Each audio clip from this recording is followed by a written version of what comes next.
Hi, I'm Jane Mosley, and I listen to No Wave. Yo, this is Amir. Boom, bye, bye, all you chichi, man. Go on, if you listen to No Wave. Scene? Hey, it's CK1. When I'm not crying, I'm listening to No Wave. Okay. Oh, hi. So that was The Wizard, which is a great introduction. Hi. Oh, we had to get rid of the sound effects. Sorry, that was definitely. Oh, yeah, I love the sound effects. Hi, so it's Fabienne, and I'm here with Pat. Hi. McCarthy, hi. And JJ, Pete. Hello. Hello, and Mary, Frey. Hello, Fry. Yeah. Oops. Hi. Hi. You know that Frey is my favorite brand of chocolate in Switzerland. It's really good. I love it too. And Tom Sachs. Hi. Hi. Yay. So they are all here because they're installing a show next door, a block away at the gallery that opens on Sunday. And they are part of a collective called SatanCeramics. And I wanted to hear about their first ceramic session together. So who wants to talk to me first about that? Pat, maybe. Okay, hey. Are we a collective? I'd like to think of us as a gang. Sorry, okay, yes. I think prefer gang. Yeah, gang. Also, we should say the name of the gallery and where it is. Oh, yeah. Right? Yeah, that's true. We should. Do you want to say it, Tom? Yeah, go ahead. No, Okay. Tom, you say it. Go ahead. Should we all say it?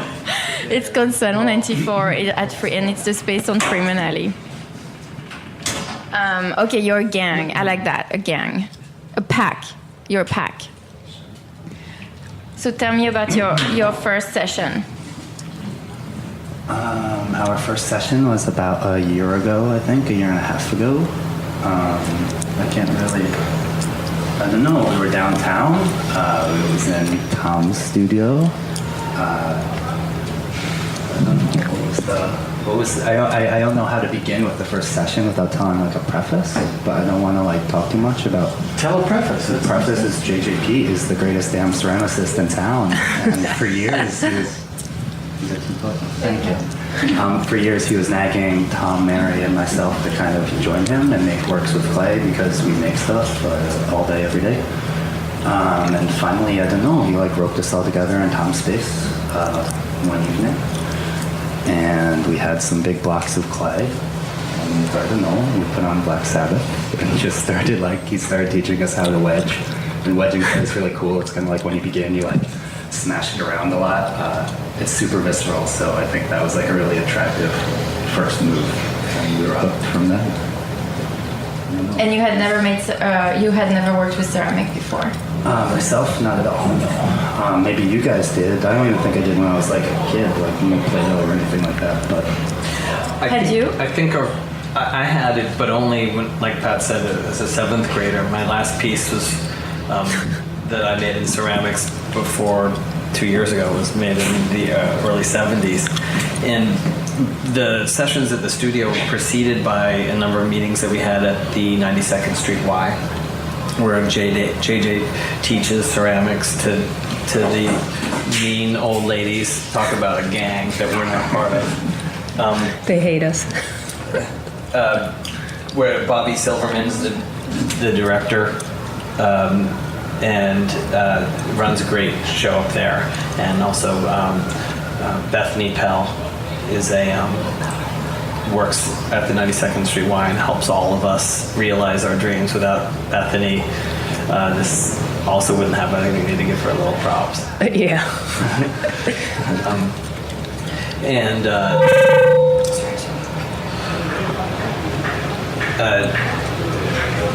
Mary, do you have any ceramics experience? I have a little bit. I went to another place. I went to another place called Greenwich Street Pottery, which was cool. And then I went and met JJ, who I fell in love with. He's a superior being. But Tom and I kind of had a little dream of like when we got old, that we would do ceramics together in California. But somehow we kind of started about 1.5 years ago. We're getting in preparation. Yeah, we're preparing and to raise for our pigs. old age. Yeah. I can't. Oh, sorry. No, you go. No, you go. Oh, I can't remember like any sweet like anecdote from our first big meeting. I just remember like pathetically pinching a bunch of bowls, which I mean are like the ultimate, but the most boring, and like that's like potter's ceramics work, and just like all sitting around and like struggling to like make a little bowl from a ball, and JJ would come through and like in 3 or 4 really quick moves with his fingers have like this really sophisticated and elegant object, just like that, like in a snap. It was so quick, and that was super impressive. But JJ's also been very key about saying that this isn't pottery, that it's ceramics. And someone on the street said, "So Tom, I heard you're into pottery," and I kind of cringed because JJ's taught us that what we do is much in the tradition of making pottery, because a bowl is an essential thing, but as it is in the tradition of making ceramic brakes for your sports car, or a knife that'll cut through anything and stay sharper than anything, and a toilet, or any other of this most elemental and high-tech element.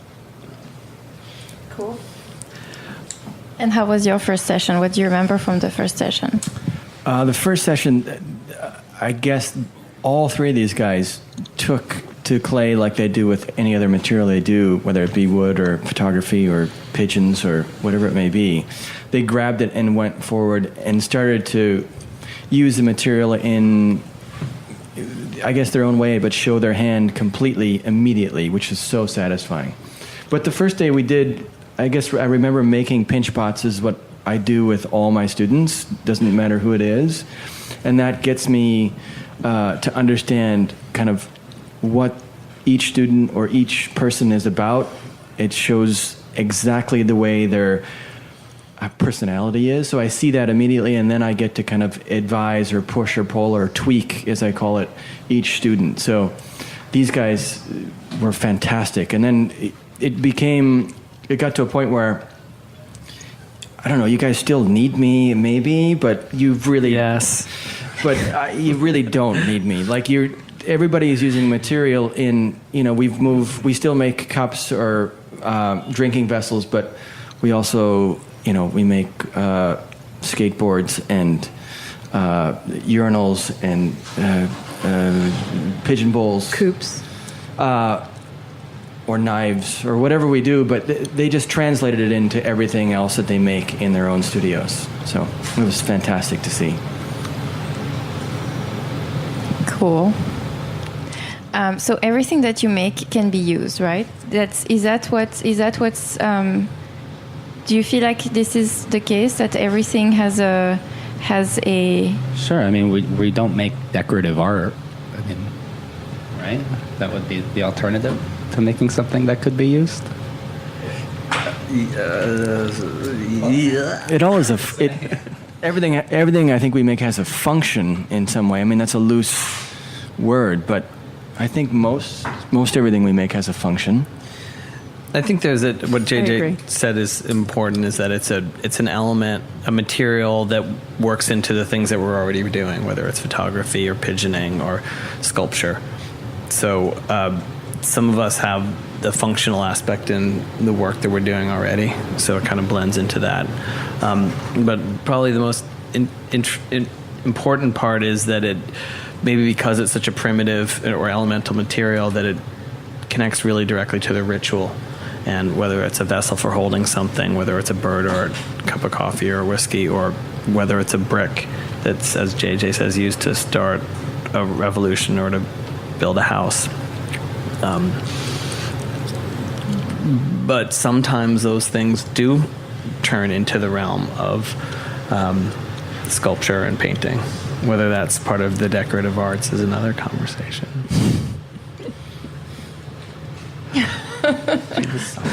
Let's do. Which one do you want to play? Yeah, pick the song you want to play. Let's do. Let's Play the Love My Lovers. yeah. Street. So can I just get into the hate? Tom, Satan. So Satan. Satan. I think the reason that song always reminded me about how much I hated ceramics because it's such a dirty, dusty, hippie, gross thing. And when I was in college, all my friends had dust all over them because they did ceramics. And I always avoided that. I had like metal dirt on me instead. And those are precisely the reasons why maybe after 20 years we've all re-gravitated towards that. We've all gone to the dark side. I particularly like the dust. You like? Yeah. Yeah. I was going to ask you about the it makes material. your skin really dry and crackly and disgusting, though. You need a lot of moisturizer. You guys don't do clay masks. You don't do clay masks, no? No.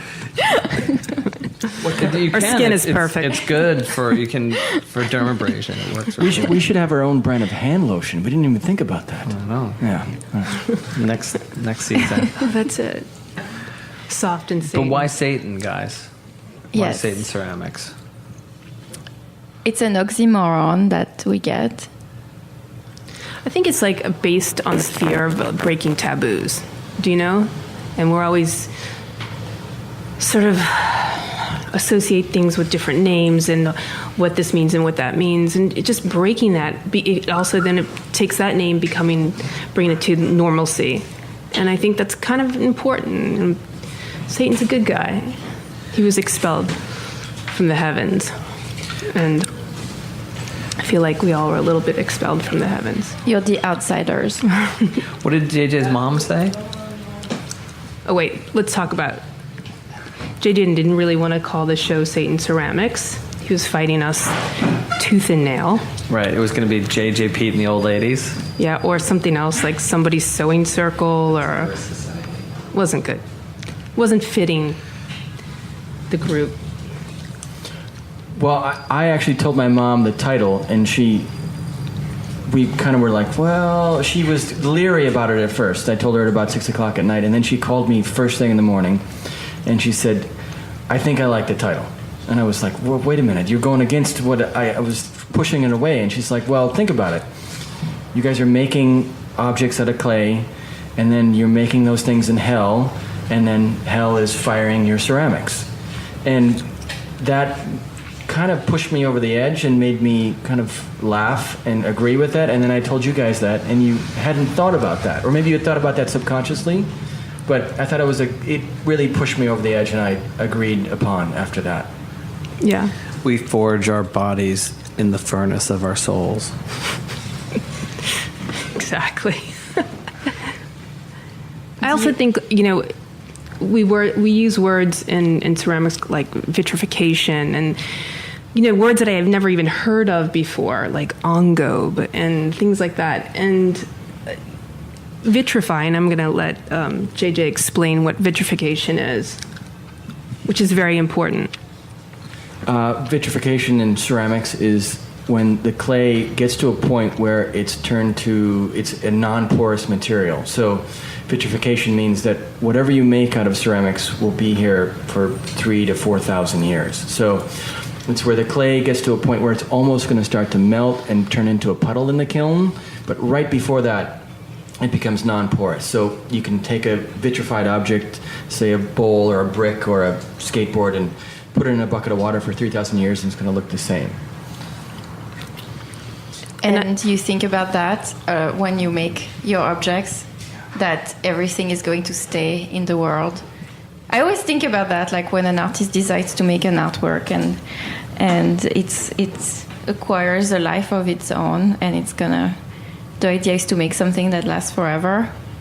But those objects are those tiny, tiny objects that, how you always say, the brain to hand to, what is it? Object. Yeah.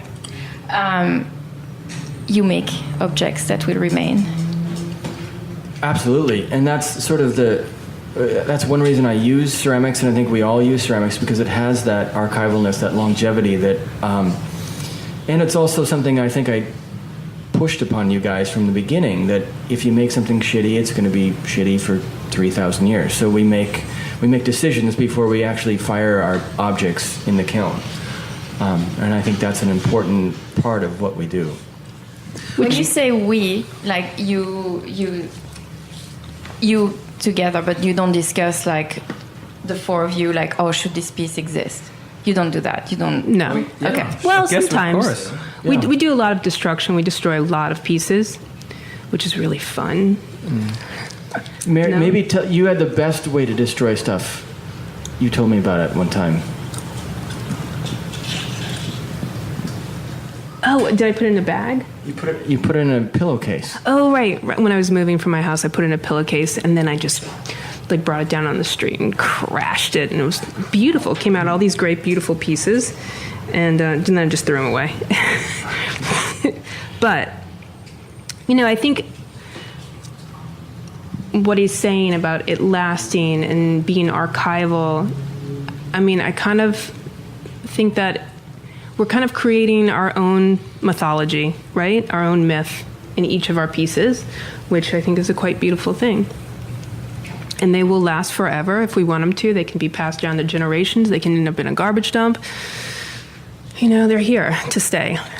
If you look at a ancient sculpture that's out of stone, very often it was a copy of something that was done in bronze. And in the meantime, the bronze original, which was the one that everyone made it for, was been melted down for money or for war or whatever. The things that have survived have been the stone copies of them. And that's just because it's a cheaper material. It's stone. It's almost dirt. And clay is certainly mud that's been heat treated to last for an eternity. And because it's so cheap, it's like clay is the most worthless thing. A huge block of it of even the finest porcelain only costs like $10 or $20. But it will last forever because of the man's elemental application of heat. And because of that transformation, there's something kind of sacred that occurs. Like JJ said, if it sucks, it's going to suck for 4,000 years. But if it's beautiful, it's very simple and it's very, very stable. If we look at everything in this room and in this whole city in 5,000 years, there's not going to be anything left. But the city might continue, but these old buildings won't survive. There's nothing in this room, and none of the electronics or furniture or steel or plastic or anything that will all deteriorate. The only thing that will survive is the one cup that's in JJ's backpack right now. There's 5 for us. There's 5 cups. Or the thing that's attached to his pencil. What is that? That's a ceramic eraser or something like that. But do you feel like the other thing that I notice is that in almost every one of your pieces, there's like, for instance, you have the skateboard, and the skateboard has the trucks. So will the trucks disappear, deteriorate, be gone, and then you will have this remaining just the board. You also mixed. You use the metal, the lamp also. The lamp cannot be attached to the wall without the metal nails. The nails from the. I love the nails. Oh, those nails. So it's interesting to me how you have this idea of the clay that lasts forever, but yet part of the piece is this. You mix in this impure element that is not clay that comes into play I think what's interesting is Pat has taken his homemade zines, the homemade publications, fanzines, and then printed them using iron-based phototoner into ceramic tablets. So this zine, which is one of the most ephemeral forms of publications, they're often thrown away. They don't exist. They're rare. They're given away. They're often exchanged not for money but for blowjobs or another zine or whatever. And then Never gotten a blowjob for a zine. Never. This might be your lucky weekend, Pat. You're still young. But now they've been turned into tablets like the Ten Commandments or something of the. Am I missing something? Yeah, because like the nail, also the nails that adorn these tablets are very important because it is sort of like the crucifixion of Christ, right? It's in a biblical sense. Yeah, not necessarily referencing the religion, but just referencing the timelessness of literature being presented on clay. Right. The oldest books in the world. And it's not like some old school, like, ancient fetish thing. It's a timeless thing. The same way black and white zines aren't retro or throwback. They're just forever. There will always be black and white zines, and there will always be literature on clay. And Pat is a purist when it comes to zine making. But that's what I mean. It's not purist. It's a standard, and you just use it because then you look at the content. But that point aside, personally, especially when I started making those zine tablets, and I was kind of getting really high on the idea of like making these works that last for eternity, and I did that for a few months, and now personally I'm almost put off by this idea of eternity because it's really bold and really cocky for someone to like create something with thinking it's going to live for thousands and thousands and thousands of years. And that's why I like also mixing in with the clay metal or more ephemeral objects, like the nails that will fade, and maybe when the nails fade, my tablets fall off the wall and they shatter, and that's cool because, who am I to go up against all of time? And we all certainly blend porcelain and stoneware in with other materials, hardware store materials. So you have the kind of the forever and the finite at the same time. And I think that's kind of like an interesting and super understudied, not understudied, less than studied craft. Unrepresented. Underrepresented, represented. Which song do you want to play? I don't know. Should we go Should we play? Fast and Happy or Slow Yeah, let's and do Dark? that Jay-Z song. Word. The song's about work. So even though Jay-Z sometimes goes on longer than he should, he's kind of great because that song is about work and how we define ourselves through our work. Nothing like ceramics shows our work. It shows the fingerprints. If the iPhone's the best thing ever made by humanity, something that's made in porcelain shows your fingerprints and is no greater expression of an individual. Mary Fry was here, JJP was here, Pat McCarthy was here. You guys don't use the wheel. Absolutely not. Fuck the wheel. Fuck the wheel. Fuck the lathe. That's you taught them that, or they all already came with this idea that they were not going to use the wheel? Oh, I think they came with that idea, but I used to do the wheel. I mean, when I was younger in high school, but it just becomes too much of a machine, and it disperses the hand too greatly within the material. So I like to see the crunchiness of your fingernails or the toothiness of your the fabric you put on there or your fingerprints. So it just kind of gets in the way a little bit, and it's the speed of things that is a little bit more uncontrollable in a way. So I like to slow it down, and when I'm teaching, we always try to teach hand building because there's so much you can do with that and so many different ways of working. And it's also a lot related to construction techniques that we use normally to make a house or a pair of shoes or whatever it may be. So I like to deal with just using the hand. So the wheel is okay, but I think hand building is a much better way to go. The wheel is also the beginning of digital technology because every time the first hard drives were spinning, well, not the very first, but the first mainstream ones were spinning around. And every time it goes around, it makes a mark, and that's a way of generating a signal.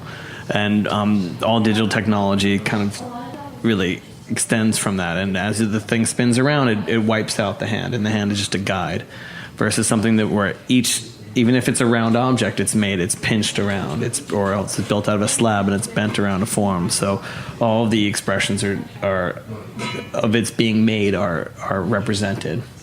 You might erase them, but they're there in the beginning.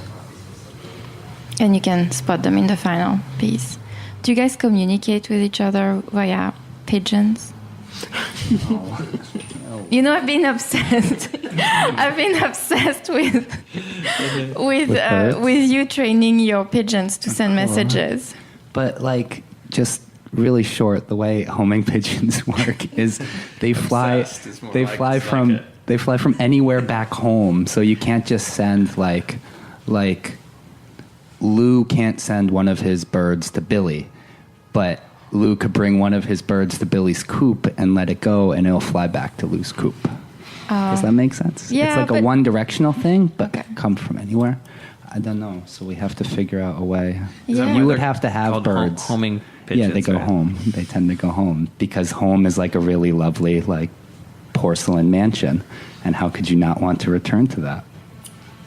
Yeah, you're the only one. Have you shown your ceramic digs to other pigeon keepers? The pigeon, yeah, yeah. I'm kind of, I'm like the laughing stock of the Bushwick Pigeon Keepers Club, because they come over and they see a lot of, it's a little goofy. I don't know. What does Tyson think of your pigeon Mike world? hasn't seen, but I know his partner, Dave.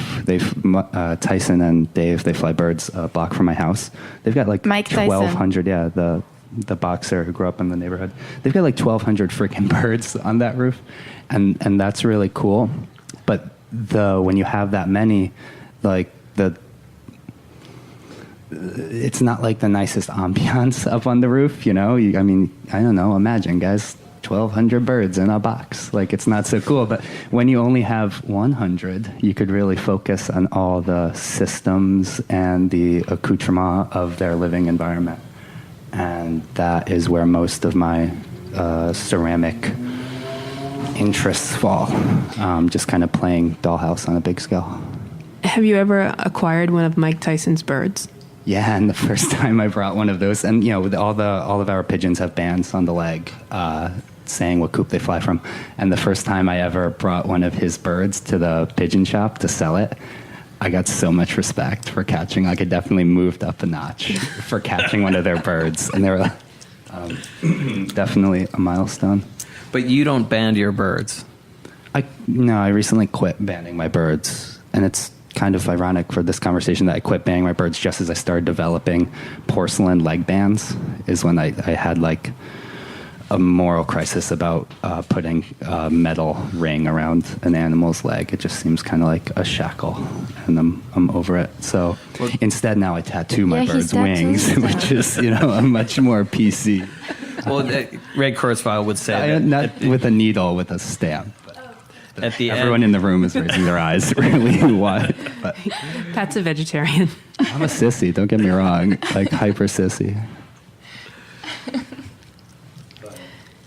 I think we've all found, I guess, and what I've really learned from always, I'm a little younger than JJ and Tom, and what I've always learned from working with these guys is a total integration of art making into your day-to-day life, into your routine. And I think we all took that in our ceramic making. Like, everything we make is a natural extension of either something we're already making or a lifestyle we're already leading. Like, we didn't get into making flower vases and flowers all the same. It's like if one of us would to make flower vases, it's because we're already obsessed with flowers, and the ceramics just kind of completed an existing interest or passion or obsession. Were you guys as teenagers, were you part of gangs? Is our Tom? craft crews are gangs, right? I think Mary could probably answer this question better than anybody. I wouldn't say I was a part of a gang. I wasn't a part of a gang. I grew up in one of the wards. I guess the word gang is, I should not have used that. I grew up in New Orleans where, I think there was something different going on in the 70s there, and sort of having to deal with the whole segregation and growing up in kind of a segregated situation. But none of that really mattered because, when you're a kid, none of that shit matters really. It's your parents who take on that. So I wasn't in a gang. Were you in a gang, Fabienne? Are there gangs in Switzerland? Yeah. Yeah? Yeah, there's graffiti gangs. Oh, sure. Does that count? I guess that counts. Yeah. I think that's more of a crew, not a gang. It's semantics. I use the word gang because organized crime. I use the word gang because you use the word gang, but yeah, the word would be crew. I just wanted to know because it's interesting to see how, you know, like once you've developed already your each of your own aesthetics, that you can come together and create this collective where you exchange ideas. And I was just wondering if you were like that, you know, growing up, that if you always had a group of people that you exchange ideas with and you were part of a group, crew, gang with. I didn't have a gang, but when you talk about it as what we do as a criminal activity, I think that's fair because to be able to make ceramics, in a sense, there's no economic model that really supports it. It's a million times cheaper to buy something out of ceramic from Crate and Barrel than to make it yourself. So don't think that we're saving money here. I think that's important because art is a criminal activity. That's why when we used to say kill all artists, and we kind of had a gang. Yeah, you know? I think Tom and I kind of seemed to grow up together in New York City, and we would go out probably in the early '90s and go stealing and weed pasting and making shotguns out of police barriers. Yeah, and turning them shooting over to the telephone police books department for money. Yeah, it's so good. But I think that all of that making art in essence is a criminal activity. And when we said kill all artists, the idea was that art should be illegal and punishable by death, and only those willing to die for their art would prevail or survive.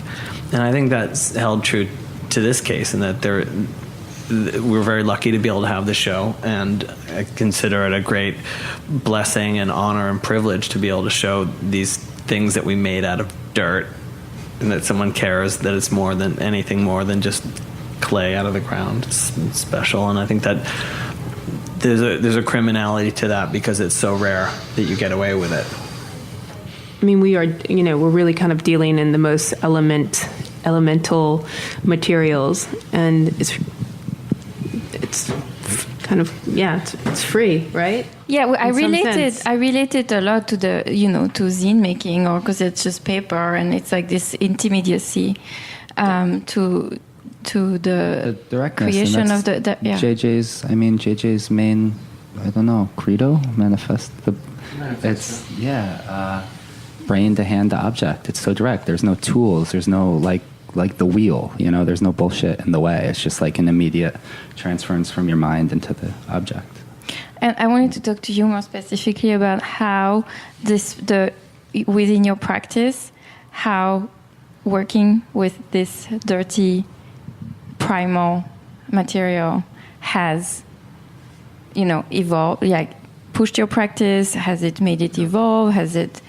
Can you tell us a little bit about it? Yeah, well, it's first of all, I hate how dusty and dirty it is. It's really freaked me out because it's just so filthy and it's everywhere. It's all over everything in my life. I'm just a dirty, dusty, disgusting person now. And he was never like that before. I was very tidy. He was very tidy. Now it's out of control. And I remember the first time when Mary and I started working in the studio, I was like, Mary, you have to wipe down the drill bits with WD-40 as soon as you're done using them. Now everything is. That was like our first session, actually. Because the moisture of the clay will like ruin the drill bits. Now they're all fucked up and rusty. Yeah, everything's rusty and caked in white dust. The good side of all of that is there's no material that I've ever worked with that's been as immediate and as quick. There's not, maybe drawing is the only thing that's as fast, because in sculpture making, every decision equals a certain number of man hours. I want to make this thing out of this material. Okay, that's 500 hours and all these materials and tools. It's very, very slow. And with ceramics, it's instant. Of course, there's the firing and the glazing and all these steps, but as far as a mark making activity, and it's in sculpture, it's the fastest thing. And for me personally, if you're asking, Fabian, it's been incredibly therapeutic because the management of a sculpture team is a gigantic job on top of being a sculptor, and it's very, very stressful, and sometimes it gets to be to the point where you can't even do the thing that you were there to do in the first place, which is make stuff. And in those moments when I'm kind of losing my mind, I just go into the ceramic studio, put on some Morrissey, and and just make something really quickly. Can we play some Morrissey? Christian Dior. That was so subtle.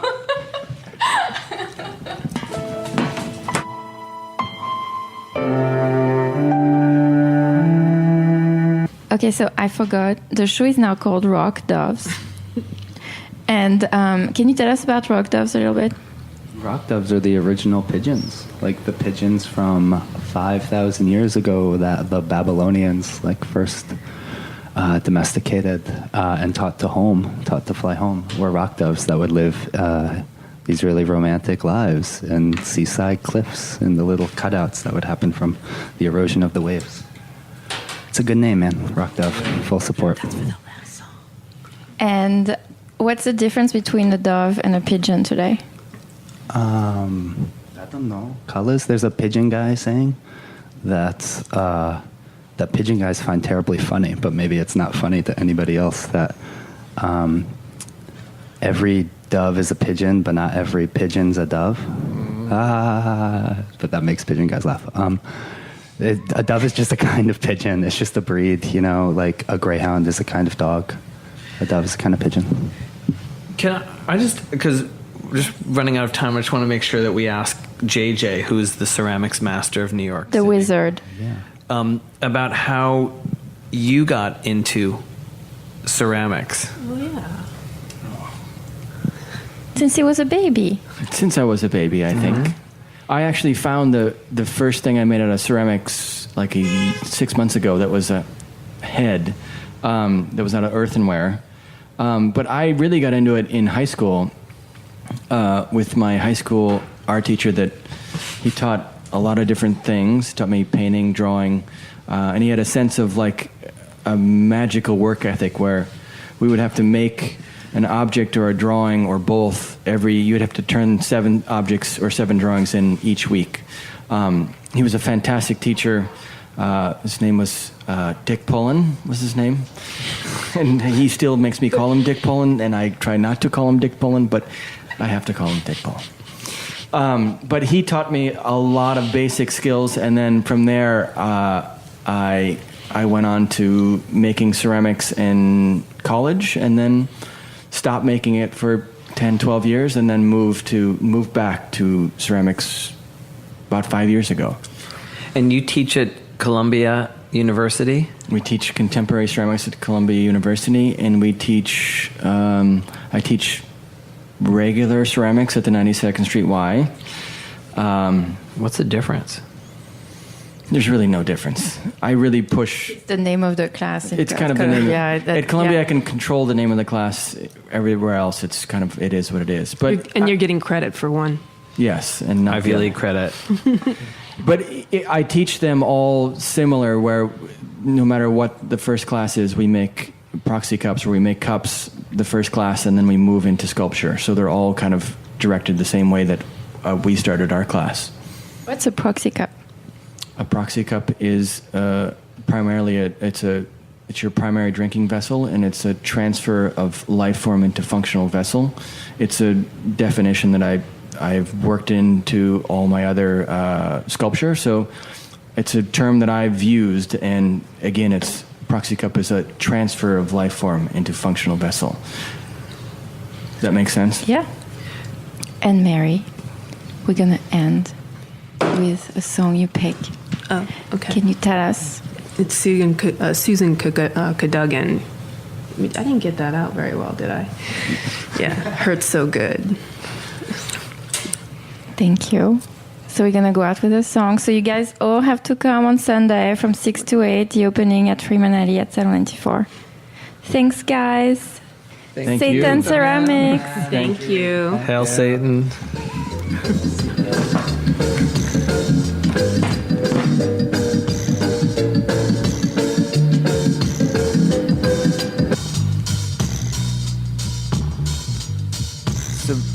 Should I do it? Or you wanna do it? Yeah, do it. So, Mary, we've talked about how all of us have integrated our ceramics into our lives, and you have greater life integration than any of us. Could you speak a little about how your ceramics have been integrated into your life with your family, with your husband and your children? I'm not married. Just in love. Well, when we first started this process and this weekly coven, I would bring home these cups, and some of them weren't so good and very wobbly, and I had to really persuade my whole family to use my cups, and so now it's almost kind of this great honor that everybody uses my cups, and all my kids and my husband, they all love them, and so it's really nice. And every friend that comes over, they drink out of them too. So Excellent. I seize the day. Agents use them, kids use them. How about you at home? Yeah, I have my cup that I drink every morning. It's sort of something I've taken from JJ's. That I have my one cup that I drink coffee from, but that's it. That's it. So we really are ending now with Tom's cup of coffee. No, I think we should end with JJ's. He goes around town, everything on his person. He's like locked He and loaded. carries his cup Everything is made of with porcelain, him. The camera, the pen, the 3 cups in his back pocket. Okay, sure. So Really? interesting. Seriously? Oh yeah. Look at the How much ceramics do you carry on you at all times? There's a lot of ceramics. There's a lot. And JJ's carrying stone around with him. We have plastic and silicone. He's got. What I can lay it out there. That's a pencil with a ceramic eraser. We have to take a photo. inventory, ceramic inventory. That's a Contax digital film camera with an aluminum exoskeleton and a porcelain grip. What's that? That's a teeny tiny cup. Those are micro. Was that for like a It's a suicide micro pill? proxy cup. Oh yeah, the suicide. That's a quarter shot. That's for like a shot. It has a tiny handle. Ooh, a second. Whoa. I just cheek a T4. Analog film camera with a ceramic cup coming out. Proxy cup built into the T4. Whoa. Okay. This is a Tractor. What is that? Another tiny cup in a film canister. That's for his Adderall. Ooh, that one's unbelievable. beautiful. This is Love not that. fair. This is a plastic film canister tied onto a key retractor with a. You bought me the key retractor at some point. Oh, I remember. I got that at the 24-hour hardware store. On July 4th last year. What are those, like tiny weapons? VOPs. Vitrified objects carried in one's pocket. And they're just multi-purpose, like whenever you need a little shard of something, you No, got they're here. Oh, they're like those like Navy SEAL pressure point things. Great. VOB. If Fob, yeah, fob. VOP. I actually switched the term. I think that's kind of it. It's a compass. Well, I mean, there's more cups in here, but there are more cups, well, are they ceramic cups? yeah. Come on, full inventory.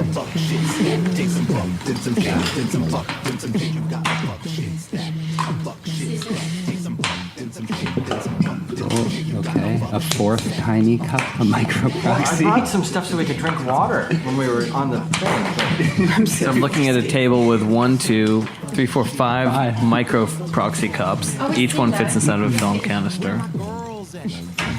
2 cameras, We got fob. 6 micro fobs. And there's this pen instrument. I think that's it. Okay, that's it. And that's totally Let me see. Let me shake you down.